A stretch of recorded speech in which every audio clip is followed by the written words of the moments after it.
Olá, está começando a Granja na TV. Eu sou Thaís Dávila e essa é a sua conexão diária com o agronegócio.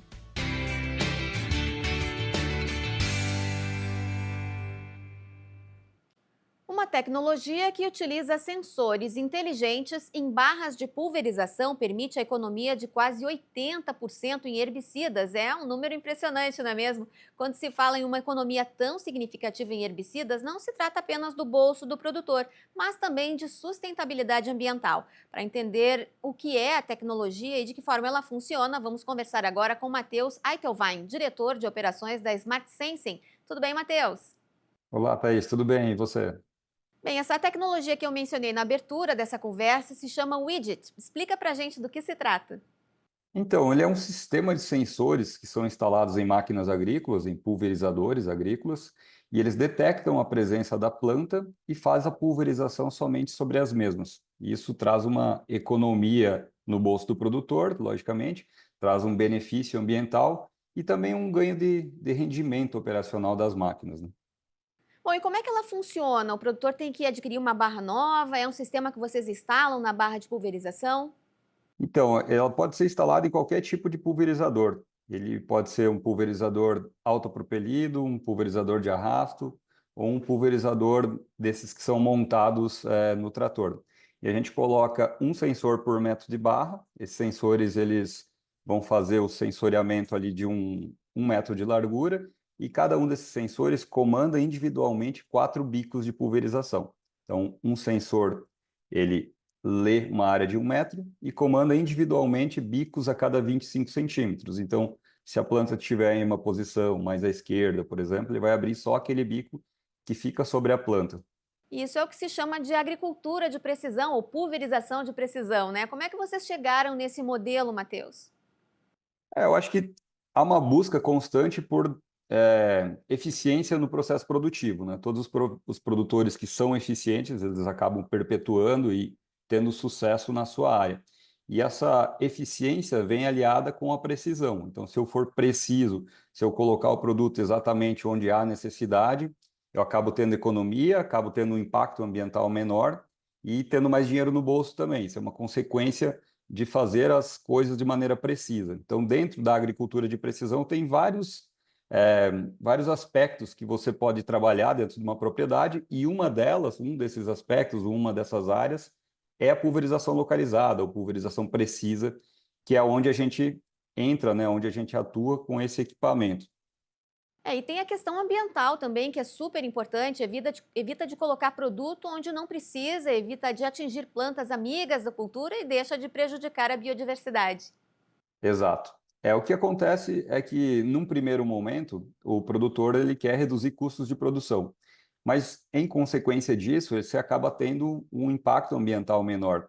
E um desses impactos, por esse equipamento trabalhar muito com herbicidas, eu acho que é o principal uso dele no Brasil hoje é para redução do uso de herbicidas.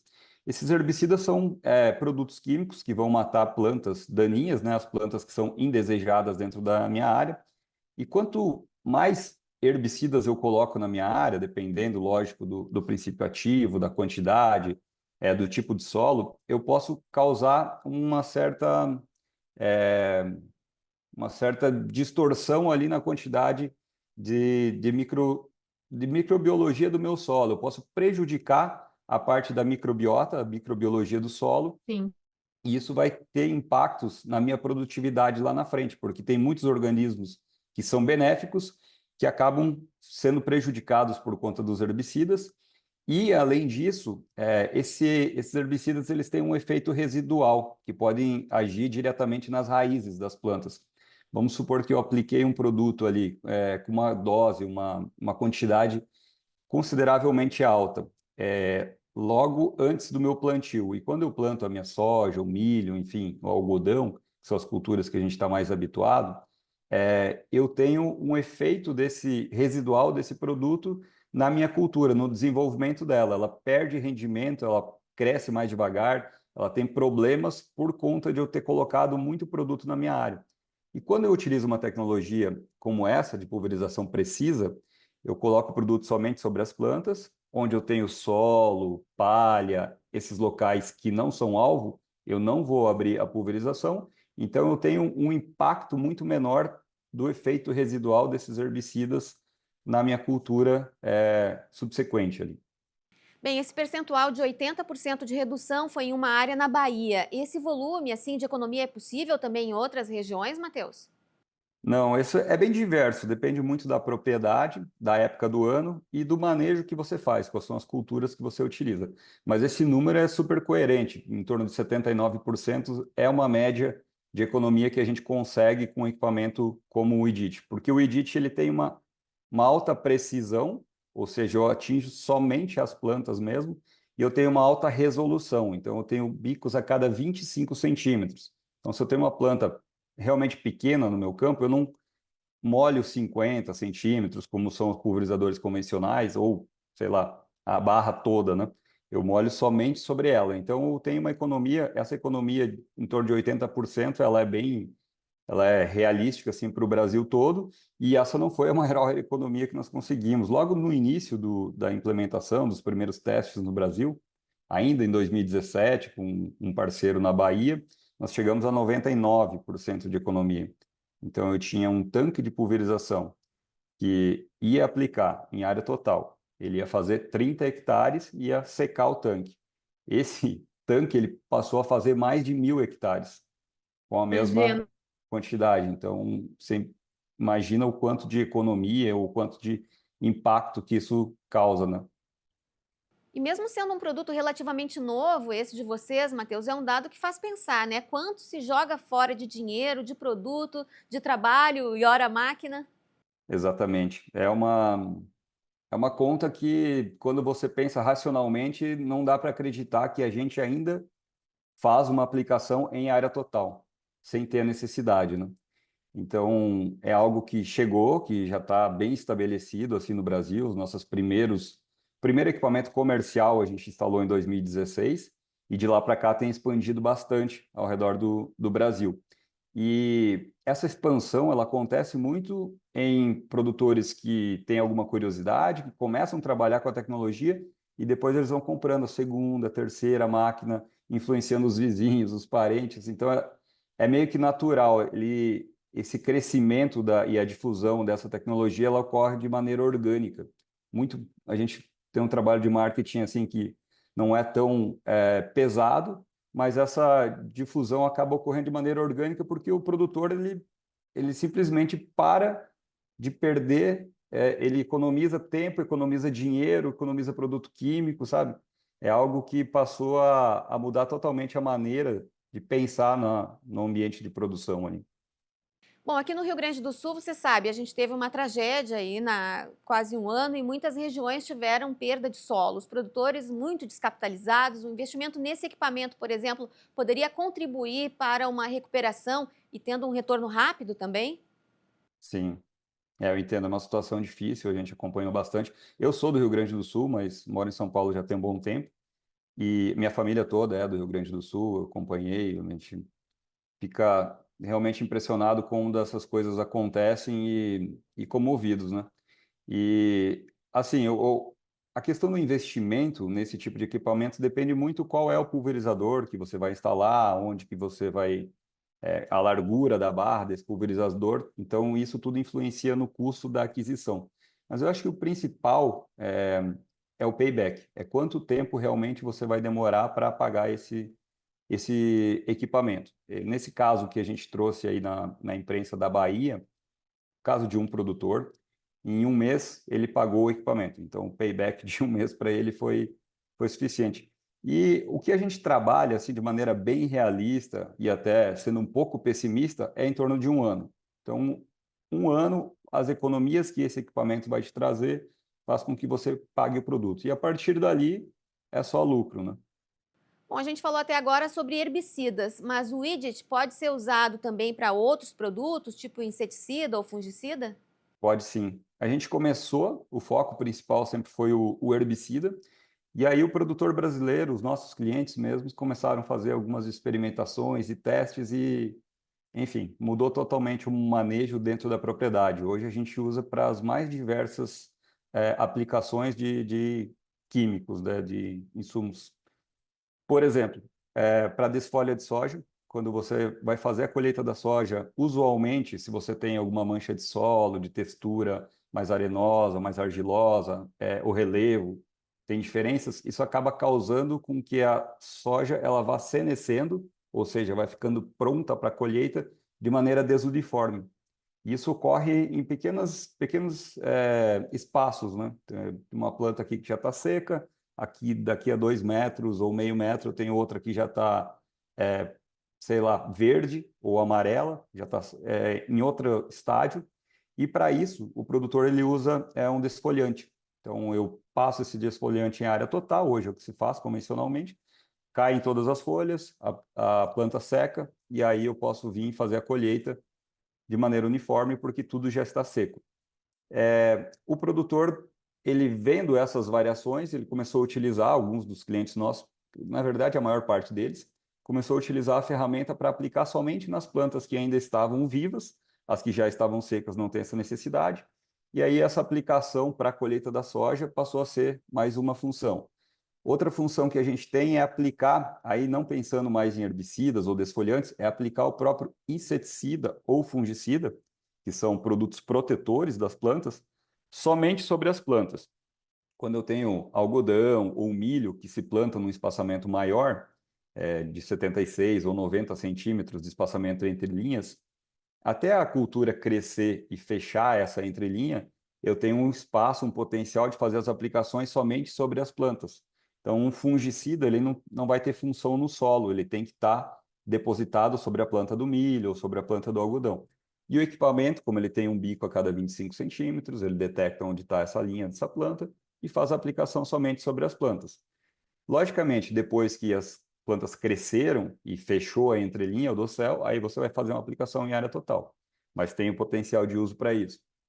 Temos clientes também que usam para destruição de soqueira de algodão. O algodão é uma planta que você colhe e ele é perene, então ele vai brotar novamente ali e você Sim. precisa destruir. Existe um vazio sanitário, ou seja, uma lei na qual você precisa destruir isso para que algumas pragas do algodão, principalmente o bicudo, não fiquem na lavoura nessa época do ano, e aí você quebra o ciclo dessa praga e ele vai ter, consequentemente, uma pressão muito menor dessa praga na próxima safra.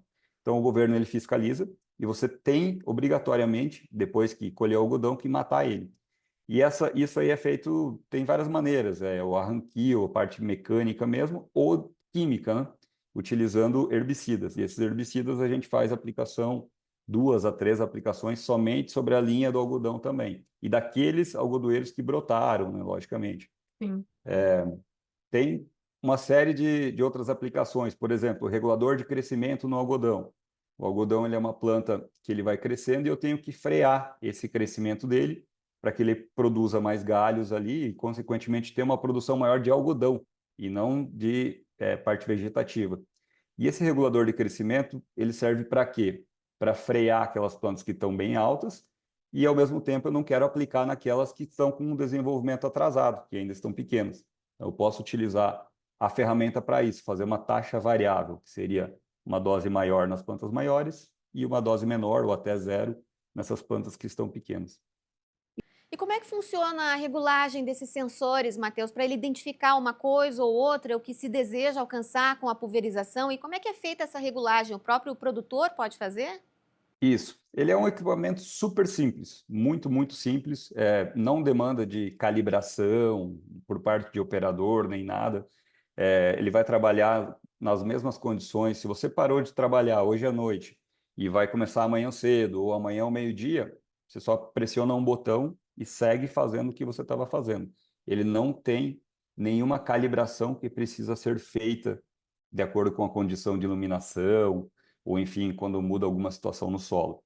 Isso é muito simples. O produtor ele tem os modos de operação. Então, se eu for fazer uma aplicação localizada, eu seleciono aquele modo e aí começo a andar com a máquina, ela faz tudo isso automaticamente. Essa parte de detecção da planta, ele entende a velocidade que cada um dos sensores ao longo da barra está se deslocando.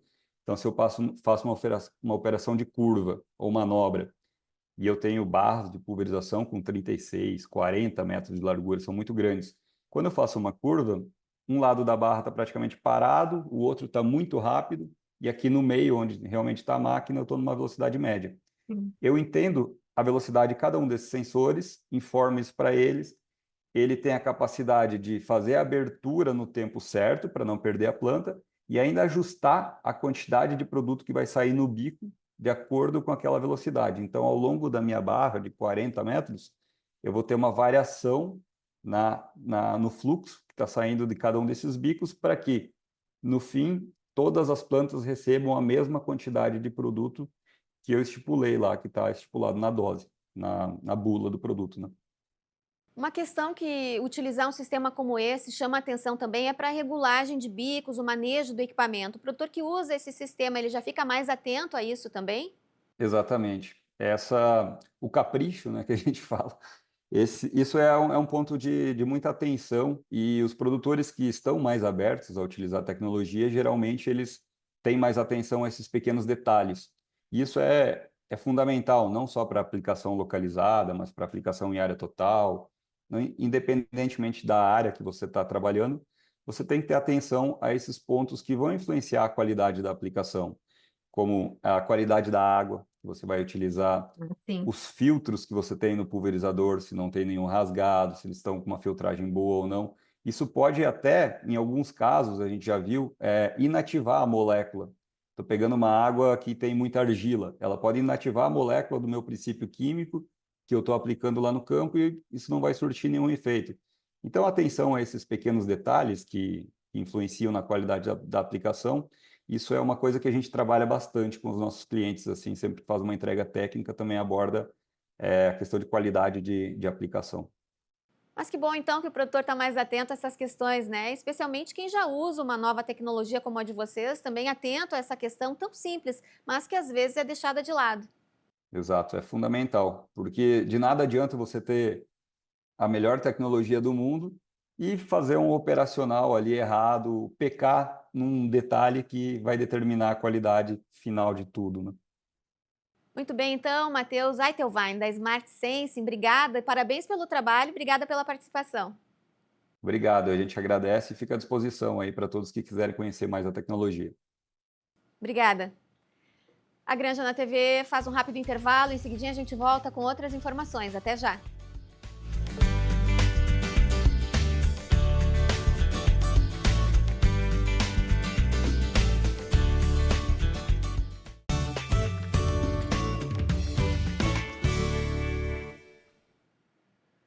Estamos de volta com a Granja na TV. E o futuro do seu filho começa pela escola em que ele vai estudar. A rede de escolas da UBRA tem um recado para você. Matrículas abertas na rede de escolas da UBRA. Aqui, seu filho vive um mundo de novas possibilidades a cada dia. Faça parte de uma comunidade com experiências de ensino com humanidade para além do ambiente escolar. Aqui você encontra atendimento individualizado, valorização do esporte em todos os níveis de ensino, ênfase na língua inglesa, iniciativas e projetos inovadores. E ainda conta com aulas de robótica, educação tecnológica e cultura maker, além de desenvolver em nossos alunos uma mentalidade empreendedora. Tudo isso com preparação para vestibulares e Enem inserida no dia a dia, durante toda a jornada do aluno. Acesse ubra.br/escolas e agende sua visita agora mesmo. Semana Santa é semana de Feira do Peixe em Porto Alegre. A nossa repórter Maria Eduarda Rocha nos conta como está sendo a feira, que já é tão tradicional na cidade. É graúdo, filé! É filé de tilápia, filé de melusa, vamos! Nas 47 bancas da feira, a tilápia está em diversos cartazes. É anúncio, promoção. A atitude dos vendedores não é uma coincidência. A tilápia é o peixe favorito dos gaúchos nessa Sexta-feira Santa, segundo o Instituto Amostra de Pesquisas. Mas ela não está sozinha. Filé de anjo, né? Violinha também para pescar, saborear. Uma tilápia assada. Assadinha no forninho. A Eliane e a Nora estavam cheias de sacolas, mas não esqueceram a última parada do dia no centro, garantir o cardápio na Feira do Peixe. O peixe é o tilápia, que eu faço a milanesa. Eu faço a salada de batata com cebola e sardinha, temperadinha assim com azeite de oliva, mais uma saladinha verde, um tomatinho, um arrozinho. Era isso, tá ótimo, tá muito bom. E um vinhozinho. E o vinhozinho, claro, esqueci do vinho. Segundo o levantamento, a tilápia é a opção favorita de 35,2% dos entrevistados. A tainha vem em segundo lugar, com 9,8% das preferências. Depois o salmão, com 8,8% e o bacalhau, com 7,8%. Molho, peixe à milanesa, arroz, salada. É a tradição essa aí. Seja qual for a preferência do consumidor, a Feira do Peixe tem uma grande variedade de opções de pescados, desde congelados, frescos e até fritos. O evento clássico da capital gaúcha chega na edição número 245. E a expectativa é que esse ano supere o anterior em vendas e número de visitantes. Grande parte das famílias que trabalham na feira são da região das Ilhas, o bairro Arquipélago. O evento acaba sendo um potencializador para a economia e a retomada da região. Apesar de tudo que a gente passou com as enchentes, esse ano tá bem boas vendas. Filé de tilápia aqui, ó, era 60 promoção, agora vai a 45. Tilápia bonita, graúdo filé. Esperamos agora que a gente venda bastante até a sexta-feira. A família do José e da Cláudia é da Ilha da Pintada. O filho Juan é proprietário da banca junto com o sócio. A casa dele foi levada pela enchente e a Feira do Peixe é um passo importante para a reconstrução da residência e da confiança em dias melhores. Vai dar um up, né, para o pessoal poder comprar os seus elétricos, as coisas para dentro de casa, né. A gente, por exemplo, a gente perdeu tudo na nossa casa, mas a gente ajudou bastante gente na enchente. Que eu, a minha esposa e mais um grupo de amigos, a gente fez 55 mil marmitas para distribuir para o pessoal, tudo de graça lá. Então, sabe, é muito gratificante agora a gente ver esse pessoal que a gente ajudou vindo comprar o nosso peixe aqui. Então é bem emocionante. É muito importante para o pessoal conseguir se reconstruir, o pessoal das ilhas que foi muito atingido, então todo o pessoal que está aqui é da Ilha da Pintada, a maioria, e eles merecem essa reconstrução, então para o povo vir para o mercado comprar de todas as bancas, eu não falo da nossa banca, de todas, que ajude um pouquinho, que compre um peixinho deles, para eles vai ser muito satisfatório. A Feira do Peixe segue até sexta-feira. O horário de funcionamento é das 8 da manhã até as 10 da noite, de segunda a quarta. Na quinta, das 8 da manhã até a meia-noite. E na sexta, das 8 da manhã até a 1 da tarde. E é gratificante esse recomeço. Essa é a legítima feira do recomeço. É a feira que as pessoas estão reconstruindo. E é muito bom isso. É muito bom ver o povo tem força, o gaúcho luta e tem força para lutar ainda, né? De tudo que a gente viveu. Mais uma edição do Mitos e Verdades sobre a pecuária e a proteína. A divulgadora científica Lívia Padilha segue falando sobre os biomas brasileiros. Oi, Lívia.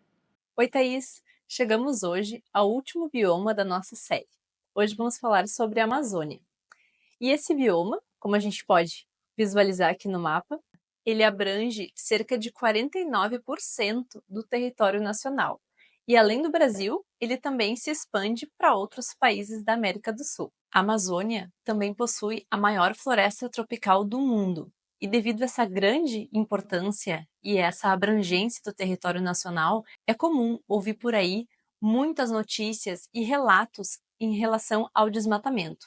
Por isso, eu resolvi trazer aqui alguns dados especificamente sobre o desmatamento no bioma da Amazônia para que a gente entenda melhor essa situação. Eu gosto muito do gráfico desse relatório aqui, porque ele traz o desmatamento dividido por categorias de uso de terra. O que isso quer dizer?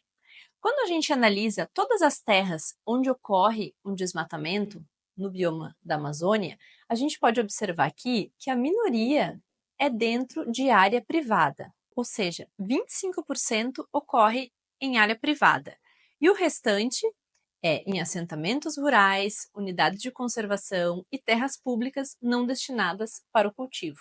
Então aqui a gente consegue entender um pouco melhor como que acontece essa dinâmica do desmatamento na Amazônia. O produtor rural que é sério não vai desmatar ilegalmente. Ele vai seguir nosso Código Florestal, que é um dos mais rígidos e mais severos do mundo, e inclusive no Brasil nós temos, por exemplo, uma área de pastagem diminuindo e uma produção aumentando ao longo das últimas décadas. Então, isso é mais uma comprovação e mais um exemplo de que a gente consegue sim produzir mais, melhor e em menos áreas. A gente não precisa de mais áreas, de uma produção mais sustentável e mais eficiente.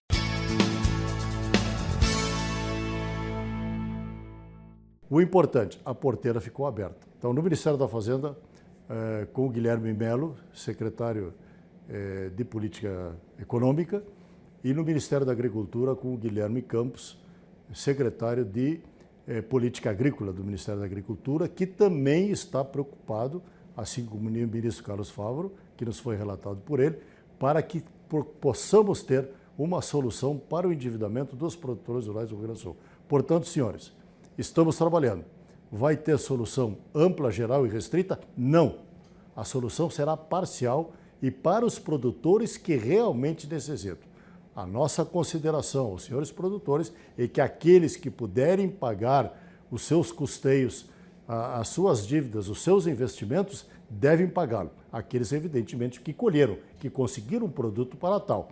Agora, para deixar, evidentemente, que a porteira aberta para aqueles que não conseguiram e não conseguirão pagar as suas contas, porque o recurso, evidentemente, não dará para todos. Como FETAG, o que a gente tem a dizer aos nossos agricultores? Que nós não temos nenhuma garantia até o momento que nós vamos ter uma securitização. Vamos continuar batalhando muito e cobrando muito o governo para que ele faça a sua parte.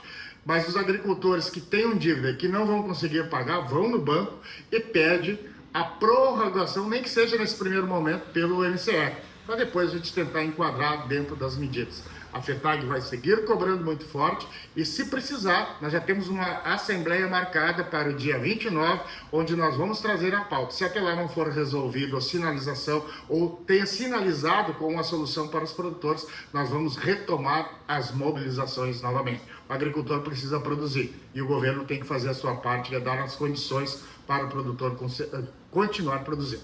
A Granja na TV de hoje fica por aqui. A gente se encontra amanhã. Até lá!